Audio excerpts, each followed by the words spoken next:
This Faculty Forum program number 67. The play date is May 14th, 1980. Welcome again to Faculty Forum. My guest this evening is Dr. Wayne Kernodle. Dr. Kernodle is a professor of sociology at William & Mary and is also coordinator of a new program at William & Mary that is known as Elder Hostel. And it is for that latter reason that I asked Wayne to come in this evening to talk about elder hostels, which we see as new educational opportunities for the elderly. Wayne, welcome to Faculty Forum this evening. Thank you. Now, when we talk about elder hostels, and I realize there has been a tremendous amount of publicity both in the local area and I understand nationally about this new venture in education. Despite all of this publicity, there might be a bit of confusion as to exactly what we're talking about. Hostels, of course, for those who have been in Europe, usually refer to those places where students go in the summer or other times as they roam around Europe. Now here we're talking about elder hostels, and we're talking about the United States. So specifically, Wayne, when we talk about elder hostels, what are we talking about? Well, we are talking about really in the United States, a national program for older citizens or elder citizens, which has been incorporated as a not-for-profit educational opportunity for that age group of people, and it's incorporated in the Commonwealth of Massachusetts. The concept of elder hostel, taking off from what you just described as youth hostels in Europe that were really lodging places and some course or educational experiences for youth doing bike trips or hiking trips through Western Europe. But the idea was taken from that and was developed by Martin Knowlton at the University of New Hampshire in 1975. And, well, actually in 1974, and the first program started at the University of New Hampshire in the summer of 1975. So fundamentally, it's an extension or taking the idea of youth hostels and making a similar opportunity available for older people. All right, so we don't get off into confusion here. We're not implying in any way, are we not, that we're talking about old people who are going to take bike hikes or go tramping around. We're talking about the same type of educational experience for the elderly. And would it be fair to say that the core of this would be to bring elderly people together for a limited amount of time for a bit of, mind broadening or idea probing? Would that be close? Yeah, that's a good way of putting it. They come for 1 week to each elder hostel. And they can go to several during the same summer. Or now, some of them are going throughout. Some colleges and universities have them all year long, if they have space available. So a person could sign up to come to one for 1 week and go to another one the next week and so on. So they do come together for 1 week and are in the university environment or the college environment, and they take courses, mini courses, and MINI, and they really are participating as if they were really in college or university. All right, now this raises a very interesting question when we say taking college courses and participating as they would in a university. Many people, I am sure, have a glowing vision of examination booklets or long, tedious lectures by short, tedious professors, frankly. And, they might be inclined to say, this is not for me. I'm looking for a bit of vacation. I don't mind broadening my mind, but I'm not going to get into something like this.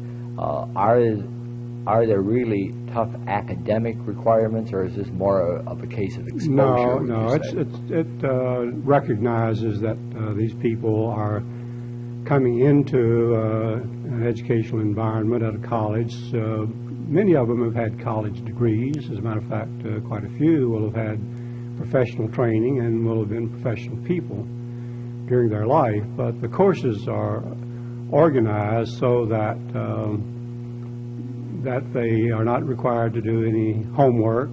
They're not required to write any papers or to do some of the kind of regular things that we are both familiar with in the average college experience. But we're very careful in selecting the professors or the teachers, persons who give the lectures. And not just anybody can do this. That is, we screen very carefully for people who are interested in their subject matter, who are interested in people this age, who have some rapport with them, who can translate their particular specialty into the kind of ideas that will meet the older people's interests. And as a matter of fact, they better do so, because these people coming to the elder hostel will just get up and leave and not come back if the professor is getting too esoteric or going beyond what they're interested in. So it's the experience has developed over the last 4 or 5 years, and those of us who are running new ones have picked up on some of these kind of things from those areas that have been successful with them. Well, now, do you ask, let's say that a particular person, we'll call him Sam Jones, has applied to William & Mary, wants to be part of the Elder Hostel program at a given date this summer, do you ask him, if not require him, to do some background reading at all, or is he expected to come in, if you would, with life's experience and you go from there? There's no expectation that the person will have had any previous experience or study in the particular course or courses that he's going to be taking in the Elder Hostel. Many of them will have had, and they will come into a course, take 1 or 2 or 3, or reject one because they haven't had experience in it, but they're designed and put at a level that no one has to have any kind of educational level or experience or background in it particularly. All right, now I take it from what you have said that the colleges who are running an elder hostel do not try to be all things to all men, or all things to all men and women, as the case may be. In other words, you cannot offer every conceivable course that someone might be interested in. So what do? Settle on 4 or 5 mini courses, and then they have their choice, of 1, 2, 3, 4, 5, depending on their own interest? Is that well, what usually will happen is that if you're running a 1-week elder hostel like we are, then you pick 3 courses, and those courses are put in a national catalog that goes out to a mailing list all over the United States. If a university is having 2 weeks, 3 weeks, 4 weeks, then they may have as many as 15 or 20 different courses, but only 3 will be listed for any given week. So then the person coming to a particular program must select 1 or 2 or 3. They don't have to take all of them. They can take 1, or they can take 2 or 3. Right. But they must be from among those particular courses listed for that particular elder hostel. Right. Does the price vary according to the number of courses? Not at all. No, the price is basically is $130 for everything: room, board, courses, use of college facilities, which is another part of the elder hostel program. We arrange for the elder hostelers to have access to libraries, to gymnasia, to arboretums, to museums, to whatever connected types of cultural activities there are. And also we make available in the community, or help do so, any other kind of interesting things that are educationally related, not touristy types of things, but right. Have some indirect connection. Well, would you, for example, might you use some of the facilities, say, of CW, or maybe perhaps bring them down to the Mariners Museum? Surely you wouldn't take them to Busch Gardens to ride the Loch Ness Monster or anything like this, but In your particular program, it would seem that in the Williamsburg area, there are tremendous numbers of tangential educational things that you could add in here. Absolutely. Colonial Williamsburg, as you know, is an educational program itself, and in this particular instance that you asked about our program, I designed this first one with the help of Colonial Williamsburg Foundation, and they are offering one of the courses in the Elder Hostel, which is called Learning and Teaching in Today's Museum. And the Colonial Williamsburg staff has done a very fine thing, and they are going to give a special kind of hands-on set of looks that's intimately with some of the things that they're doing in Colonial Williamsburg educational program. And also, they are very generous in giving a free pass to everybody who is in the Elder Hostel, which will be an opportunity for them to visit on their own some of the kind of course-related activities at Colonial Williamsburg after the lecture. So, well, it sounds to me as though you have jammed into 1 week or 2 weeks or 3 weeks a tremendous program in your Elder Hostel. Let's stop for this short message, and we'll be right back.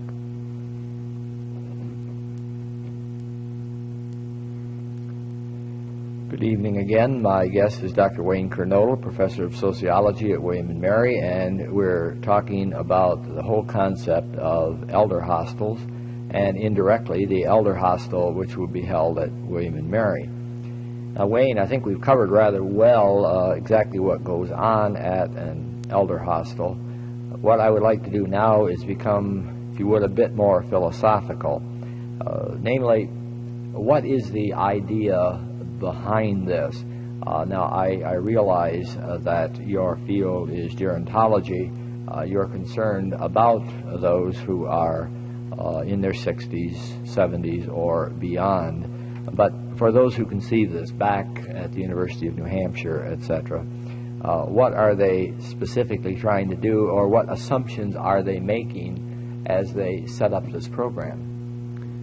I think what really lies behind it, did originally and still does, is that the experience would be consistent with true hosteling, and that the people would come and live in dormitories, that they would eat in the college commons, that they would have an experience with the regular student body and the professors, that they would really, guiding ideas appears to be to really explore the satisfactions that are related to hosteling with each other and using each other really as a collective resource, so that the courses and the location basically furnish an opportunity for these people from diverse backgrounds and locations and social classes, if you please, and ethnic and racial groups to come together and provide each other with an enlarged type of perspective on their life, and to provide a circumstance where people who are at that age level can increase their perceptions and their scopes and their horizons. And well, it sounds to me like what you're saying is that they are coming to give as much as to receive. So that maybe this is an important clarification. It is not simply a case of coming and listening to talks or hands-on at one thing or another, but in the hostile idea, they're expected to interchange their ideas, if you would, their personalities, their perspectives, etc., before they go back into their regular life. Does this catch kind of the spirit of the thing? I think so. I think that expresses it pretty well. All right, now this brings up a question with me, and for those who are listening to us who may be past age 65, let me hasten to assure them I'm getting there myself. So I'm not saying this question in any disrespect, but might there not be a problem of people coming and giving the wrong thing? That is to say, not to be trite, but is there not an inclination, anytime you take any group of a disparate background, that they come together and they want to talk about their favorite ideas or ride their favorite hobby horse or perhaps, Lord help us, talk about their latest operation. I mean, if I may be very honest about this, this seems to me to be a very real problem anytime you get people together, and maybe more so with the elderly. Now, are you assuming that the experience itself is going to kind of drive them out of that mindset?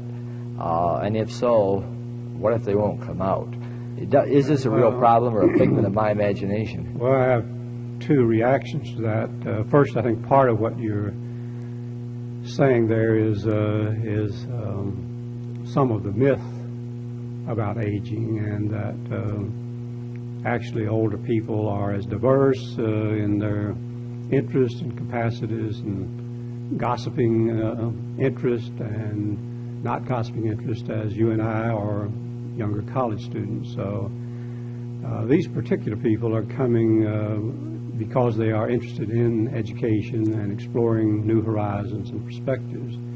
If they're inclined to talk about personal things or operations or things of that kind, it would generally be after hours, after the courses. The courses do have some structure, and they have excellent people that have been selected to teach them or to guide the seminar discussions, and they're not likely to permit these to get off in that kind of fashion. But there's plenty of opportunity after hours for them to engage in any kind of thing they want to along that line. So I doubt that we would have that as very much of a problem, though in every group, you're right, there's going to be somebody or one or two, whatever age, that will try to take over the situation, and they'll get anecdotal and so on. But I don't think that's been very much of a problem, as I understand it.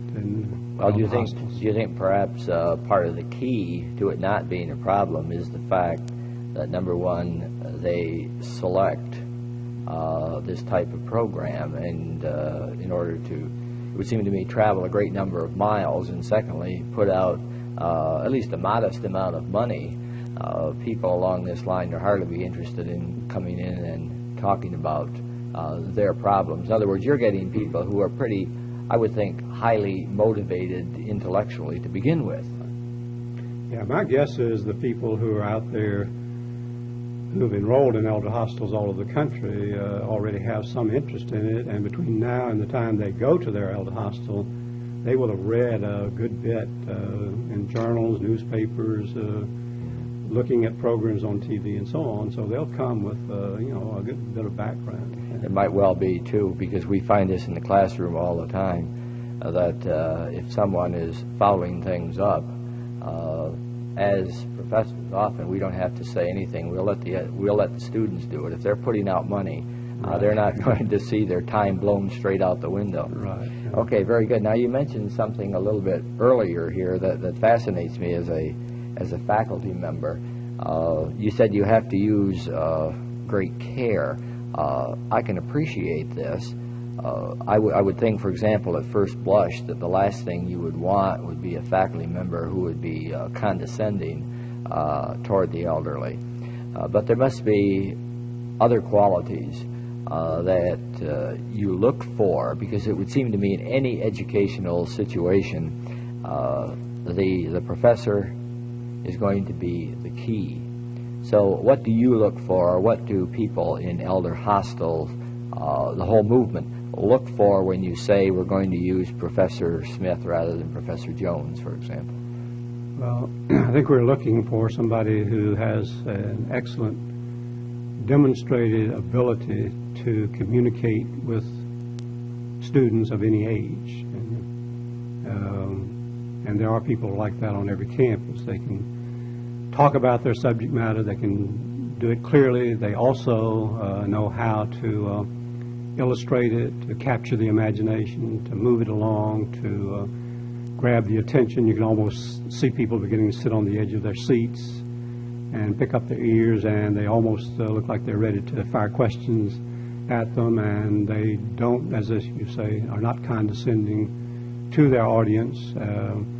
So those two kind of things, and not somebody who is just out to teach a course to make a little extra summer money or to fulfill some kind of a full-time equivalent ratio for a department or dean of a summer school or something of that kind. So they're basically warm people who can perceive the role of the student or the older person and communicate with them and listen to them and also engage in the course with them, lead it in that kind of fashion. As we're quickly running out of time, Wayne, let me ask a very quick question here. It'll call for a very quick answer. Is it also set up so that the faculty can converse with the students outside of the classroom situation? Right. They will eat with the elder hostelers and go on trips with them and things of that kind. And one interesting thing I've originated is to have 2 local citizens who will live in the hostel as elder hostelers that I'm giving a scholarship to, and also 2 undergraduate students that I'm doing the same thing with. So the faculty will have a contact with them after hours. Very good, Wayne. I thank you very much for coming in to talk about elder hostels. My guest has been Dr. Wayne Kernodle, Professor of Sociology and Coordinator of the William and Mary Elder Hostel Program. We invite you to join us again next week when my guest will be Dr. William F. Ryan, Associate Professor of Humanities at Old Dominion University. In the meantime, this is James Morris saying thank you very much and have a very good evening.